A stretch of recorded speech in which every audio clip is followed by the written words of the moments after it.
오후예배 누가복음 10장 1절에서부터 20절에 있는 말씀, 좀 긴 말씀의 본문의 말씀인데, 말씀의 제목은 기도에서 시작된 것처럼 70인 파송입니다. 몇 명을 파송을 했다고요?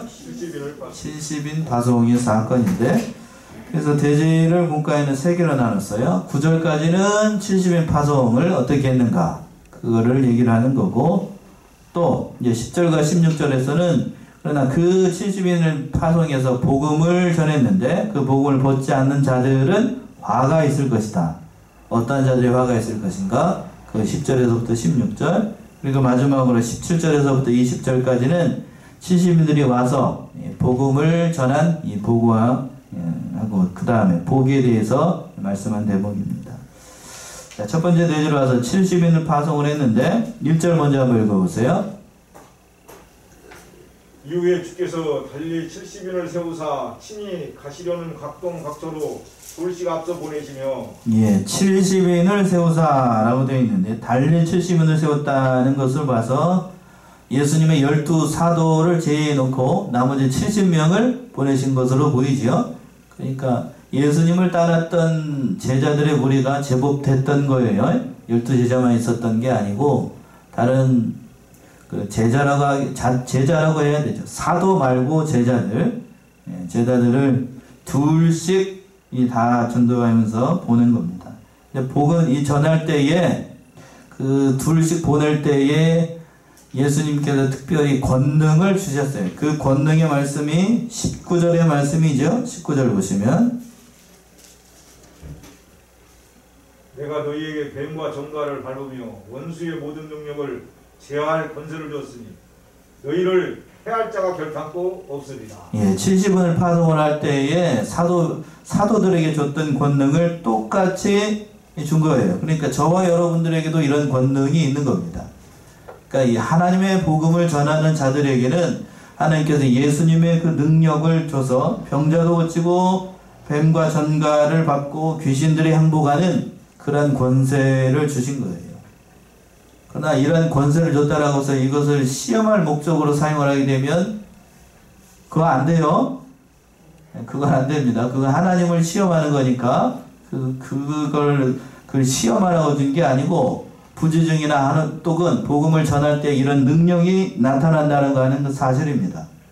그러니까 중요한 건 병자를 고치기 위해서거나 또는 모든 것을 하기 위해서 시험할 목적으로 하면 안 되고 순수하게 복음을 전할 때에 하나님께서 그런 능력의 역사가 나타나도록 하신다는 얘기예요. 그러나 이렇게 이런 권능이 있다라고 해서 이 권능만 따라가면 안 됩니다. 이해되셔요? 그러니까 병자를 고친다. 예수 믿으면 물론 병자가 일어날 수도 있고 고침을 받을 수도 있어요. 단 하나님의 뜻 안에서 세우신 사람이 일어나죠.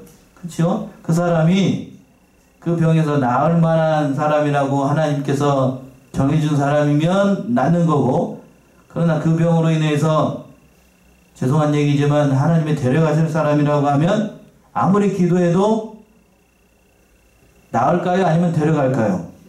데려가셔요. 데려가신다. 그러니까 그걸 우리가 따라야 되고, 예수 믿으면 모든 병이 낫습니다. 예수 믿으면 모든 것이 다 해결됩니다. 만사 형통합니다.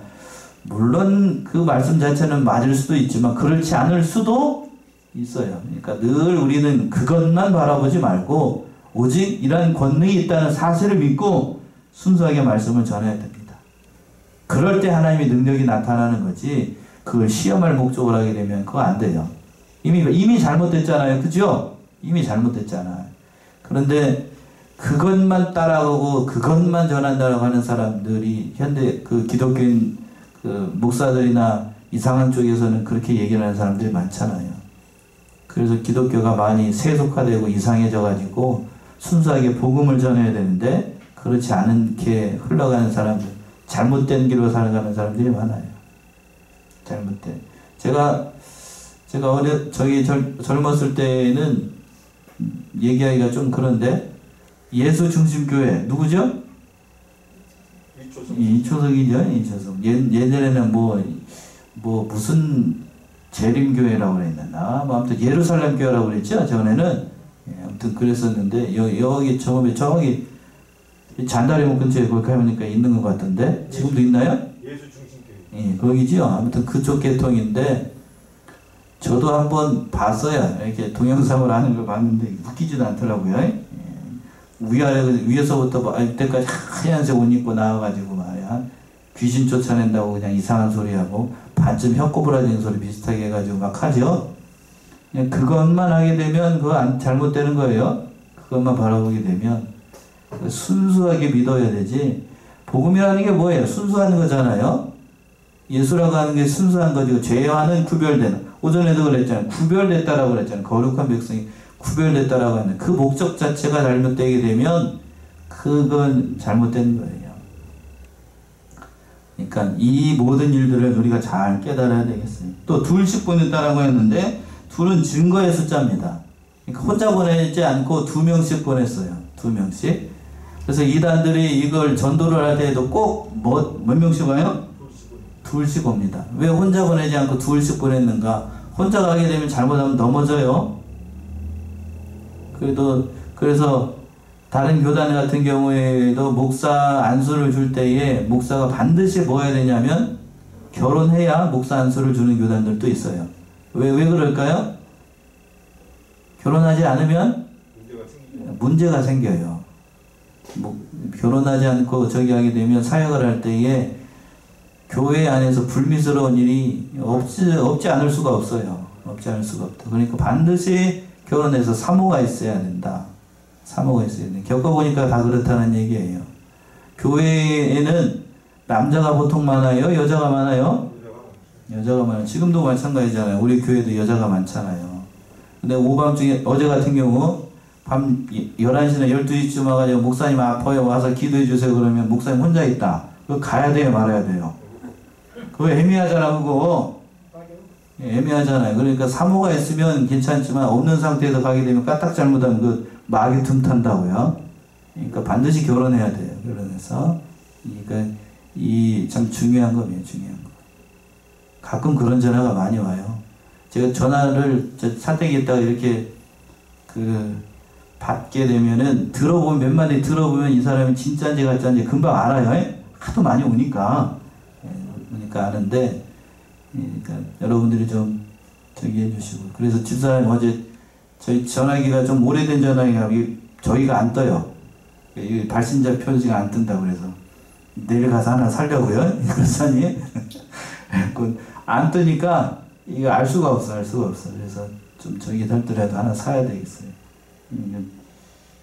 뭔 얘기를 하려다가 둘씩 보냈다는 것에서 얘기가 나왔냐, 이단 얘기를 하면서 그 얘기가 나왔는데, 우리도 하나님 앞에서 이렇게 말씀을 전할 때에 이렇게 잘 전해야 돼. 이단만 이런 일을 하라고 준 게 아니고 본래에는 이렇게 하나님의 말씀 잘 전해야 될 우리가 이렇게 사용되고 있는 건 참 안타까울 따름이죠. 자, 2절 보시면 2절. 이르시되 추수할 것은 많되 일꾼이 적으니 그러므로 추수하는 주인에게 청하여 추수할 일꾼들을 보내어주소서 하라. 예. 추수할 것은 많은데 일꾼이 많다고요? 적어요. 일꾼이 적습니다. 이 영적인 의미에서도 그렇고 육신적으로도 오늘 제가 이 정읍에 내려오니까 저희 동네만 해도 다 예전에 계셨던 어르신들은 많이 소천하시고 내려와 보니까 저희 어머니 아버지가 그때는 젊으셨는데 저희 어머니 아버지도 이제 고령층에 들어가셔가지고 아무튼 젊은 사람들이 별로 없어요. 시골에서도 이제 여기 계신 노인분들이 소천하고 나면 여기는 누가 지킬까 싶어요. 그럴 정도로 육신적으로도 어려워요. 어렵다고. 점점 더 어려워지는 것 같아요. 이 좋은 현상은 결코 아닙니다. 결코 좋은 게 아니에요.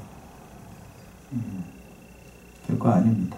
그러니까 이 일꾼이 많아야 될 것인데 일꾼이 적어요.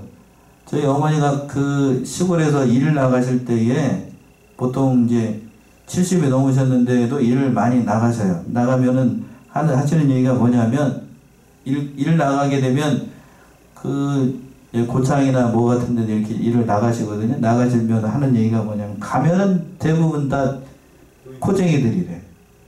그게 뭔 말이죠? 외국 사람이 대부분 다 외국 사람이라고. 외국 사람. 양파 하는데 뭐 하는데 다 가고 있는데 수박, 심지어는 수박 순 찝는 거 있죠?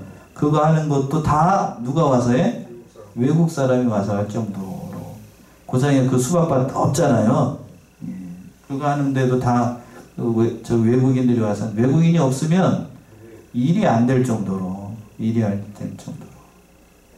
그러니까 저희 어머니는 뭐 시골에 계시니까 그 일을 한번 가게 되면 어르신들이 일하는데도 10만원 넘게 이렇게 받더군요. 그러니까 그렇게 또 이게 그렇게 생각을 해보니까 시골에 뭐 내려와가지고 그 일만 해도 주일 빼고 일을 하면은 생각을 해보니까 250이 넘더군요. 예? 250이 넘어. 웬만한 직장보다 나아요 아니면 안 나아요? 낫죠. 그러니까 그런 생각이 들더라고요. 이 시골 저기 수도권에서 제 대학 나와가지고 또 탱자탱자 노는 것보다 차라리 그렇게 일에 와서 일하는 게 얼마나 나은가. 그래서 지금 요즘은 뭐 젊은 사람들이 귀농하는 사람들도 많다고 하는데 2절 보니까 갑자기 그 생각이 났어요. 믿음의 세계에서도 일할 사람이 적어요. 일할 사람이 적습니다. 특별히 이 불경기가 또 이렇게 되다 보니까 기독교 자체가 지금 코로나로 말미암아 어려움 당하고 교회가 자꾸 문을 닫고 그러니까 신학교에서도 신대원, 특히 목사를 이렇게 양성하는 그 신학교들이 있잖아요. 신학교들에서도 지원하는 사람이 적어요. 예, 적다고요. 저희 교단 같은 경우에도 여러 목사님들이 지금 은퇴할 때가 다 됐거든요. 65살, 70살 가까우신 분들이 많으신데 그분들이 다 은퇴하고 나면 밑에 사람들은 안 올라오고 그분들만 은퇴하게 되면 어떻게 될까 싶을 정도로 그럴 정도로 지금 심각해요. 우리 교단만 심각한 줄 알았더니 다른 뭐 합동이나 저기 뭐 장신이나 다 마찬가지래요. 합신이나 다 미달이 된다. 미달이. 그러니까 그만큼 기독교가 뭐 했다는 얘기에 인기가 없어요. 지금 인기가 없어요. 인기가 없어. 예전에는 뭐 2대1, 3대1 돼가지고 막 시험을 보고 했는데 지금은 와서 그냥 공부하세요 해도 안 옵니다. 사람들이. 왜? 목사 해봐야 힘만 들고 사람들도 알아주지도 않고 교회들이 다 보면 문 받고 그러니까. 그러니까 이 참 어려운 형편이에요. 어려운 형편. 근데 그 주님께서 지금 그러므로 추수할 주인에게 청하여 추수할 일꾼을 보내달라라고 기도했습니다. 요한복음 4장 35절 한번 보세요. 요한복음 4장 35절.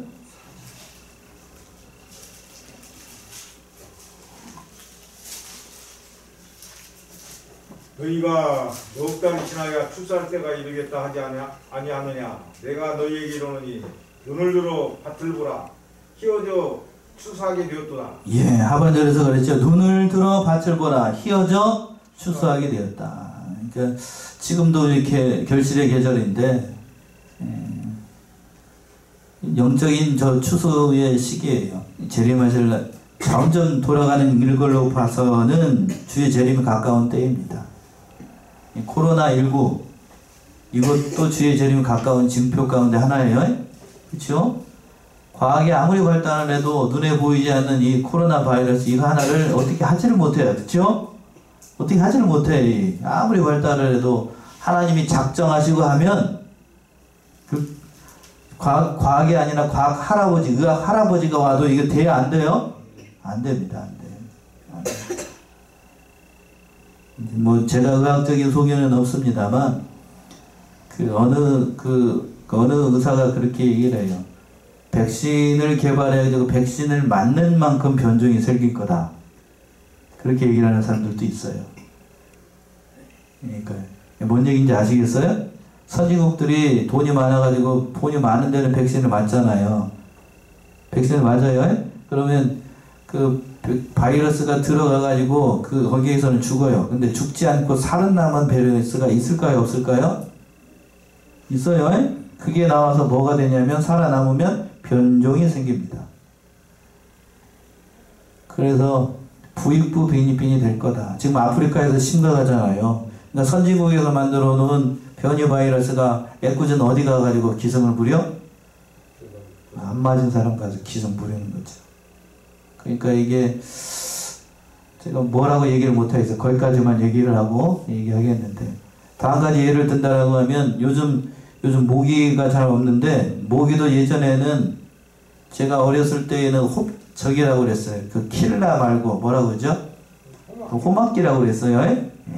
그거 한번 뿌리면 저희가 소 키우잖아요. 그 일대에 모기가 싹 죽었어요. 지금은 근데 그걸 뿌려도 죽을까요? 안 죽을까요?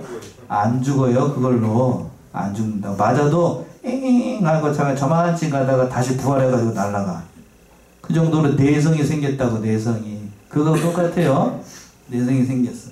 바이러스도 마찬가지예요. 바이러스 눈에 안 보여도 걔도 생명체예요. 생명체이기 때문에 한번 백신 맞아가지고 한번 꽝 한 거 부딪히면 살려고 자기가 어떻게 해야 될까요? 변종을 만들어요. 변종. 그러니까 어떻게 해야 될 것인가. 저는 잘 모르겠습니다. 의사들이 더 잘 아시겠지요. 그러니까 우리는 더 끝까지 조심하고, 이 모든 것을 해결해 주실 분은 기도에도 그렇게 하셨는데, 누구밖에 해결을 못하는가 하면 하나님밖에 해결을 못해요. 하나님밖에. 그 감기 바이러스, 코로나 바이러스도 감기 바이러스 일종이에요. 감기 바이러스는 백신을 만들 수가 있을까요? 없을까요? 제가 아는 바는 못 만들어요. 왜 그런가? 하나를 만들면 지나고 나면 또 변종이 생겨요. 그래서 차라리 감기는 앓고 지나가는 게 나아요. 누가 저기 만들게? 자기 몸이 자기 항체를 만들게끔. 근데 코로나19 바이러스는 누가 만들었는지 어떤지 알 수가 없지만 굉장히 독해요. 그걸 견디지 못하니까 백신을 맞는데 참 어렵지요. 어려워요. 자, 그 모든 걸 해결해 주실 그 하나님. 그래서 그랬잖아요. 본문의 말씀 2절로 돌아가서, 그러므로 추수하는 주인에게 청하여 추수할 일꾼을 보내달라. 이 모든 걸 해결해 주실 수 있는 분이 하나님이기 때문에 그 하나님께 우리가 기도하고 그 모든 것들을 해나가야 되겠습니다. 3절 보시면, 할지어다 내가 너희를 보냄이 어린 양을 이리 가운데로 보낸 것 같도다. 예, 믿는 자들은 어린 양이라고 예수님께서 말씀하시고, 그 어린 양을 누구에게 보낸 것 같다고 그랬냐면 이리 가운데 보낸 것 같다. 그러니까 세상 사람들은 믿는 자들을 그렇게 잡아먹을 양으로 생각을 하는 겁니다. 그러니까 예수님께서 그러니까 그 어린 양들을 보낼 때 어떤 심정으로 보냈겠어요. 그러니까 늘 우리는 그런 줄로 알고, 우리가 이 세상 살아갈 동안에 바라봐야 될 대상이 예수밖에 없어요. 예수를 바라봐야지, 다른 세상 사람 바라보고 다른 세상 세력 의지하고 돈 의지하게 되면 그거는 이길 수가 없어요. 이길 수가 없어. 이길 대상이 아니라고. 이길 수 있는 내 능력으로 이길 대상이라고 하면 예수님께서 이런 말씀을 하시지도 않죠. 예. 우리는 하나님의 백성이 오전에서 얘기한 것처럼 하나님의 소유로 삼으신 백성인데 누구를 의지하겠어? 하나님 의지해야지. 그러니까 늘 이 말씀 우리가 써야 되겠어요. 또 4절 보시면 특별히 복음을 전하는 자들에게 이러한 정신으로 일하라고 얘기했습니다. 4절이요. 전대나 주문이나 신을 가지지 말며 길에서 아무에게도 무난하지 말며. 예, 전대나 주머니나 또 뭐를 가지지 말고 신을 가지지 말고. 전대는 뭐죠? 돈을 넣는, 오늘날 얘기하면 지갑 같은 거예요. 지갑. 또 주머니는 먹을 것을 넣는 거 있죠? 그리고 또 신을 가지지 말라는 얘기는 돈과 먹을 것, 신발, 의식주 문제죠. 의식주 문제. 그 모든 거 누가 해결해 주실 거니까? 하나님이 해결해 주실 거니까 그 하나님께 믿고 믿음으로 나가는 얘기고. 또 오해의 소지가 있는데 하반절에서 보시면 길에서 아무에게도 뭐 하지 말래요? 무난하지 말라는 얘기를 다른 말로 인사하지 말라는 얘기인데, 그러면 길에서 아무에게도 인사 안 하고 그냥 고개 빳빳이 들고 막 서 있어도 되는 거죠? 그런 의미인가요? 네. 이걸 문자 그대로 해석을 하면 안 되겠죠?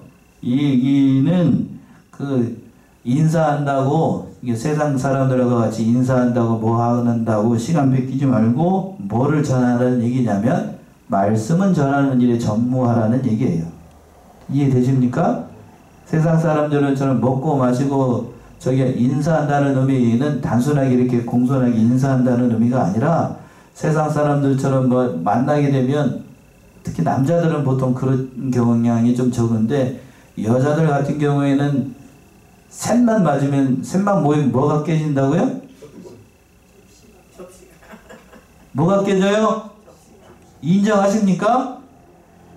아, 여자분들 인정을 해주셔야 되는데, 셋만 모이면 뭐가 깨지냐면, 저도 집에서 집사람하고 같이 있어 보니까 알겠더군요. 남자들 같은 경우에는 명절에 저기 뭐 처가가 됐든지 본가가 됐든지 만나면 세 마디밖에 안 해요. 건강하냐? 직장생활은 괜찮고, 애들은 잘 크고, 이게 이야기하면 그 다음부터 할 얘기가 없어요. 그렇죠? 그래서 세 마디라도 하는 게 어디요? 근데 여자들은 보통 이제 명절 전에 한번 전야제죠? 전에 한번 1시간 내내 통화하고, 자세한 얘기는 어디 가서 얘기하자고? 만나서 얘기하자고. 만나가지고 또 한참 얘기하다가 못다한 얘기는 언제 하자고? 전화로 얘기하자고. 뭔 얘기가 할 게 그렇게 많은지 그냥 그게 보통이죠? 그게 보통. 그 얘기를 하지 말라는 얘기야. 길에서 안부를 묻지 말라는 얘기는 그걸로 시간 뺏기지 말고 세상 사람처럼 그런 오만 잡얘기 하지 말고 뭐만 전하라는 얘기냐면 말씀을 전하라는 얘기야. 말씀을 전하라. 그 얘기입니다. 그 얘기. 자, 5절 보시면 5절. 어느 집에 들어가든지 먼저 말하되 이 집이 평안할지어다. 예. 그 집에 들어가서 다른 이상한 세상적인 얘기하지 말고 뭘 빌어주라는 얘기냐면 평안을 빌어주라는 얘기예요. 예수를 믿어야, 복음을 들어야 평안이 생기죠. 그러니까 그 평안의 말씀을 전하라는 얘기지 다른 세상적인 얘기하지 말라는 얘기입니다.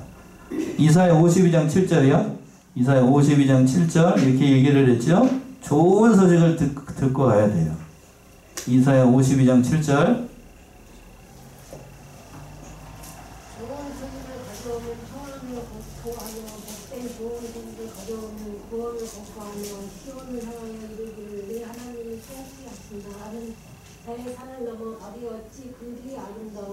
예, 그랬습니다. 내 하나님을 통치하신다는 자의 산을 넘는 발이 어찌 그리 아름다운고 이렇게 얘기를 했는데 복음을 들고 산을 넘는 자의 발이 그렇게 아름답다는 얘기입니다.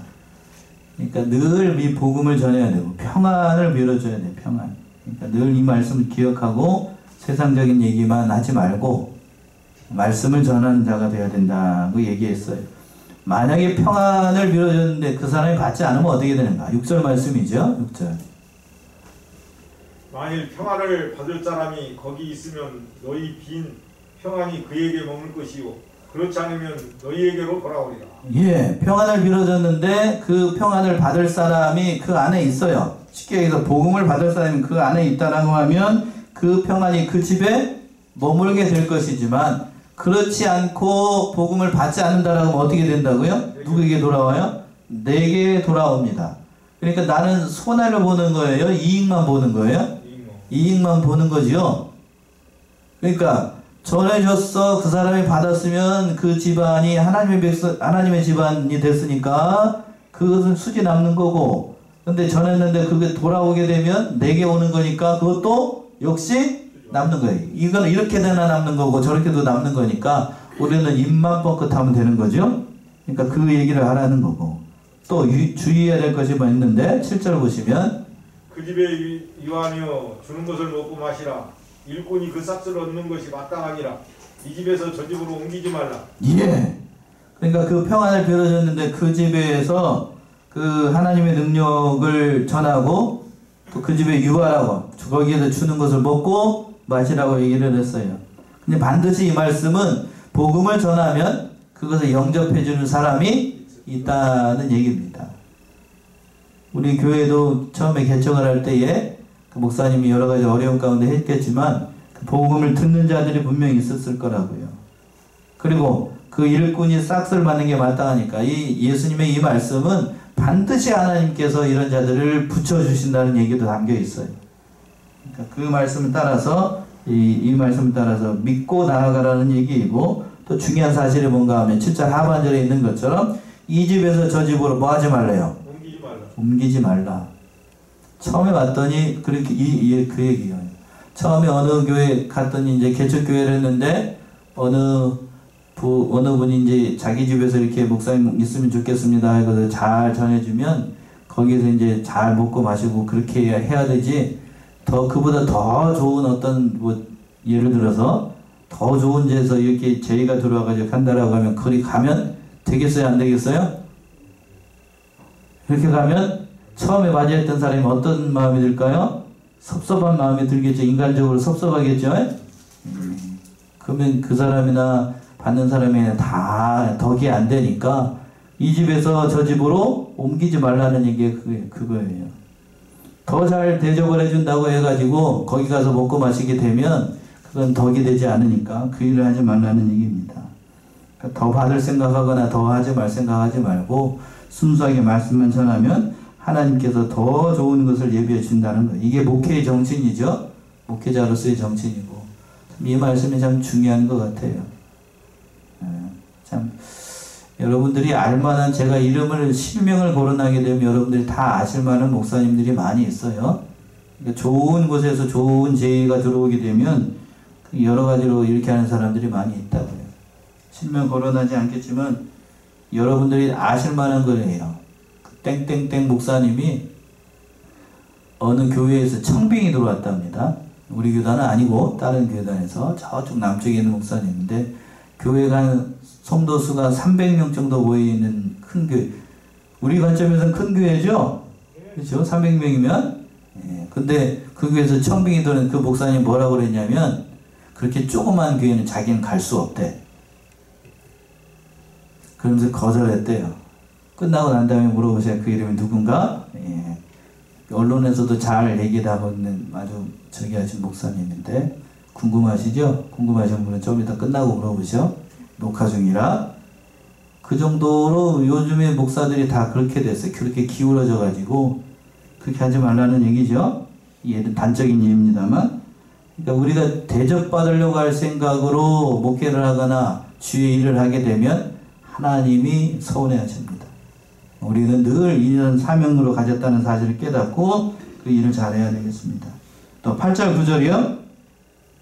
어느 동네에 들어가든지 너희를 영접하거든 너희 앞에 차려놓는 것을 먹고 거기 있는 병자들을 고치고 또 말하기를 하나님의 나라가 너희에게 가까이 왔다 하라. 예, 복음 자체에 능력이 있으니까 말씀을 전하게 되면 그 모든 자들이 병 고침을 받게 되고 또 모든 말씀들이 다 이루어지게 된다는 얘기입니다. 앞에서도 언급한 것처럼, 그러나 이것만 바라보고 하게 되면 안 돼요. 말씀을 전하는 게 첫 번째가 되어야 된다는 얘기가 담겨 있는 겁니다. 자, 두 번째 제주로 와가지고, 그러나 이 복음을 받지 않으면 어떻게 되는가? 10절 11절이요. 어느 동네에 들어가든지 너희를 영접지 아니하거든 그 거리로 나와서 말하되 너희 동네에서 우리 발에 묻은 먼지도 너희에게 떨어버리노라. 그러나 하나님의 나라가 가까이 온 줄을 알라라. 예, 어느 동네에 들어갔더니 복음을 영접하지 않습니다. 그러면 발에 묻은 먼지를 어떻게 해버리라고요? 떨어버리라고 그랬어요. 다른 복음에 신발에 묻은 먼지를 이렇게 다 털어버리라고 그랬는데, 이건 왜 이렇게 했는가? 복음을 받지 않으면 대접받을 생각하고 신세질 생각하지 말라는 의미가 담겨 있고, 또 신발에 묻은 먼지를 털어버리라는 얘기는 심판대 앞에서 나는 너와 상관이 없다는 얘기예요. 나는 복음을 전했는데 네가 받지 않았으니까 그 책임이 누구에게 있다는 얘기냐면 바로 복음을 받지 않은 그 사람에게 책임이 있다는 얘기예요. 야, 보세요. 이거 굉장히 무서운 말씀이에요. 무서운 말씀. 그러니까 여러분들은 전할 책임이 있어요.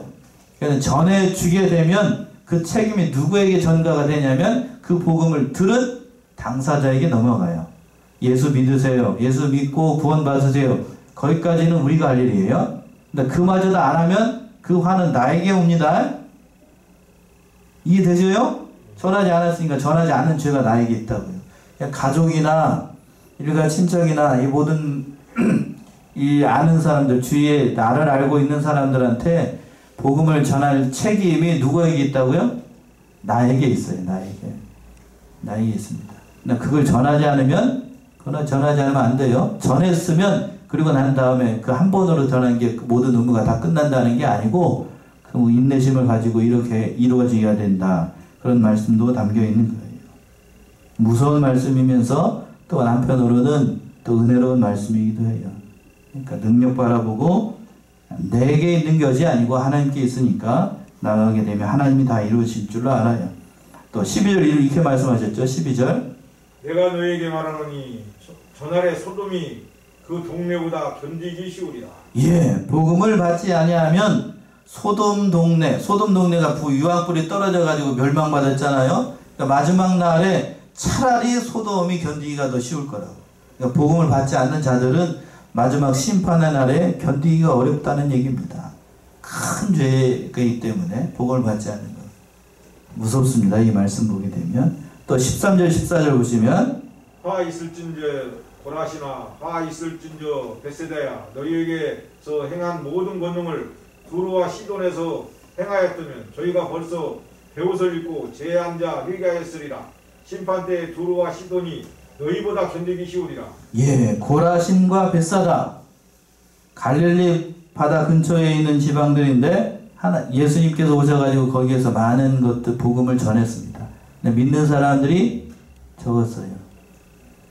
만약에 그러한 이적들과 모든 말씀들을 두루와 시돈에 전파했다라고 하면 더 많은 사람들이 회개할 것이다. 예수님께서 이렇게 말씀을 하신 겁니다. 두루와 시돈 이방 땅이에요. 이방 땅. 예수님은 하나님을 모르는 사람들한테 거기에 전했다라고 했는데, 그러나 하나님을 알고 있는 사람들이 하나님의 말씀을 받지 않았으니까 그 마지막 심판 때에 그 어려운 심판에 빠지게 될 것을 예수님께서 말씀하셨어요. 또 15절 보시면 가버나움아 네가 하늘에까지 높아지겠느냐 음부에까지 낮아지리라. 예, 가버나움이 어디인가? 예수님께서 복음을 전도했던 근거지가 바로 가버나움이었어요. 어떤 의미에서는 그 예수님의 제2의 고향이라고 할 수 있을 정도가 바로 가버나움이었습니다. 가버나움. 복음을 많이 전했던 곳, 또 많은 이적이 그 복음서에서 보게 되면 추측이 이뤘던 것이 바로 이 가버나움이었었는데, 근데 많은 영광을 보여주고 많은 말씀을 전해주고 많이 했지만 그러나 믿는 자들이 적었어요. 믿는 자들이 적었습니다. 이거 안타까운 거죠. 안타까운 거. 또 16절 너희 말을 듣는 자는 곧 내 말을 듣는 것이요 너희를 저버리는 자는 곧 나를 저버리는 것이요 나를 저버리는 자는 나 보내시는 이를 저버리는 것이라 하시니라. 예. 그러니까 전도자가 말하는 것은 곧 누구의 말이냐면 바로 예수님의 말씀이고 하나님의 말씀이라는 사실을 우리가 늘 명심해야 됩니다. 내 말이 아닙니다. 제가 하는 말도 마찬가지죠. 제가 이 강대상에서 얘기하는 것도 제가 하는 말 같지만 하나님께서 제 입술을 통해서 해주시는 말씀이에요. 그러니까 설교라는 게 뭔가 스펄전이 그렇게 얘기를 했는데 어느 신학자가 그렇게 이해를 들어서 설명을 합니다. 설교라는 게 뭔가 하나님께서 설교자의 인격을 통해서 말씀해 주시는 게 말씀이라고 얘기를 해요. 그러니까 하나님께서 말씀을 해주시는데 누구를 통해서? 목사라고 하는 한 인격체를 통해서 말씀을 하시는 거예요. 그러니까 걸러져서 나오지요. 그러니까 이 목사라는 인격도 중요한 겁니다. 목사가 어떠한 인격을 가지고 있느냐에 따라서 필터링이 달라져요. 그 뒤에 정수기 있죠. 정수기 성능이 좋으면 좋을수록 여러분들에게 좋은 물을 먹게 될 거죠. 그렇죠? 예. 그러니까 이 목사라고 하는 필터에 예를 들었는데 목사라고 하는 하나의 인격체도 중요한 겁니다. 그러니까 저를 위해서 여러분들이 하기 싫어도 기도 좀 해주셔요. 왜? 하나님의 말씀을 잘 걸러내고 여러분들이 이해할 수 있게끔 제가 필터 역할을 해야 되니까 그러니까 그 역할을 잘 감당하는 것이 중요한 거예요. 그러니까 이 말씀도 여러분들에게도 동일하게 적용이 됩니다. 저에게만 뿐만 아니라. 그러니까 여러분의 삶이 어떻게 살아가느냐에 따라서 하나님이 보여져요. 누구의 삶을 통해서? 바로 여러분들의 삶을 통해서 누가 보여지냐면 하나님이 보여집니다. 내가 하나님을 대충대충 믿는 바람으로 생각하고 있다라고 하면 대충대충 살면 옆에 있는 사람들이 대충대충 믿어도 되는 하나님으로 압니다. 그렇죠? 근데 철저하게 믿는 그런 사람이다라고 하면 하나님은 옆에 있는 사람들이 보기에 따라서 그랬습니다. 하나님 어떠한 분으로 하냐면 철저하신 분으로 알아요. 그렇겠죠? 그러니까 여러분들이 어떻게 사느냐도 참으로 중요한 거예요. 그 말씀이 16절에 있는 말씀입니다. 자, 아이고 시간이 닿네요. 마지막 이제 17절부터 보시면 빨리 갑시다. 17절 70인이 기뻐 돌아와 가로되 주여 주의 이름으로 귀신들도 우리에게 항복하더이다. 예, 보고했는데 70인이 돌아와가지고 복음을 전하는 것을 보고를 했습니다. 그러면서 주의 이름으로 귀신들이 항복을 했습니다. 이렇게 보고를 했어요. 그러니까 여기서 보게 되면 자기 이름으로 귀신이 복종했다고요? 누구의 이름으로? 주의 이름으로. 거기다 동그라미 하셔요. 내 이름 아니에요. 주의 이름으로. 예수의 이름으로 예수를 믿고 의지하면 귀신들도 도망갑니다. 예수에게 능력이 있기 때문에. 또 18절 보시면 그러니까 그 말씀을 듣고 예수님께서 이르시되 사단이 하늘로서 번개같이 떨어지는 것을 내가 보았노라. 예, 전도하는 일을 그리고 또 하나님의 말씀을 전할 때에 하나님께서 예수님께서 능력을 주시기 때문에 사단이 무엇과 같이 떨어지냐면 번개같이 떨어집니다. 번개같이 떨어져요. 번개같이 떨어진다는 것은 여름에 소나기 때 번개 꽝 하고 치게 되면 다 지나가고 없어지잖아요. 그런 것처럼 사단이라고 하는 것도 잠시 세력을 풀릴 뿐이지 지나가게 되면 다 없어지는 그런 의미가 담겨 있습니다.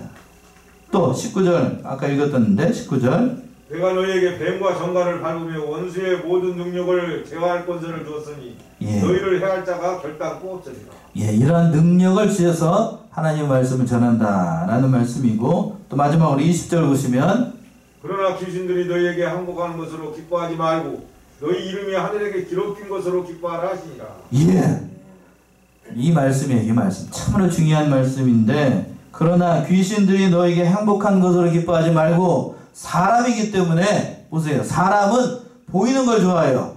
그쵸? 여러분 돈 좋아하죠? 돈 싫어해요? 저도 좋은데? 그러나 사람은 돈을 좋아해요.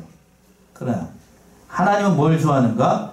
돈을 헌금으로 바치는 그 마음을 좋아하십니다. 맞나요? 그걸 기억하라는 얘기예요. 그래서 제자들도 사람인지라 예수님의 능력으로 귀신이 항복했다라고 하는 사실 그걸 기뻐하지 말고 그걸 통하여서 너희의 이름이 어디에 기록된 것?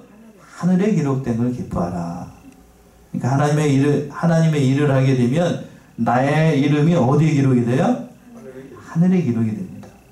자, 하늘에 기록됐다는 것은 영원히 변하지 않는다는 의미가 담겨 있지요? 그러니까 그걸 담겨라는 얘기입니다. 그러니까 여러분들이 주와 복음을 위해서 충성하는 만큼 하나님께서 기뻐하시고 그것이 영원토록 남아요. 영원토록 남습니다. 잠시 잠깐 기뻐하지 말고 그 이름이 영원히 남는다는 사실 이걸 바라보고 또 그걸 통해서 우리의 인격이 자라난 것 믿음이 자라는 걸 자랑을 삼아야지 그 잠시 보이는 그걸 보지만 세상적인 그걸 바라보지 말고 믿음으로 승리하는 저와 여러분들이 다 되셔야 되겠습니다. 기도하겠습니다.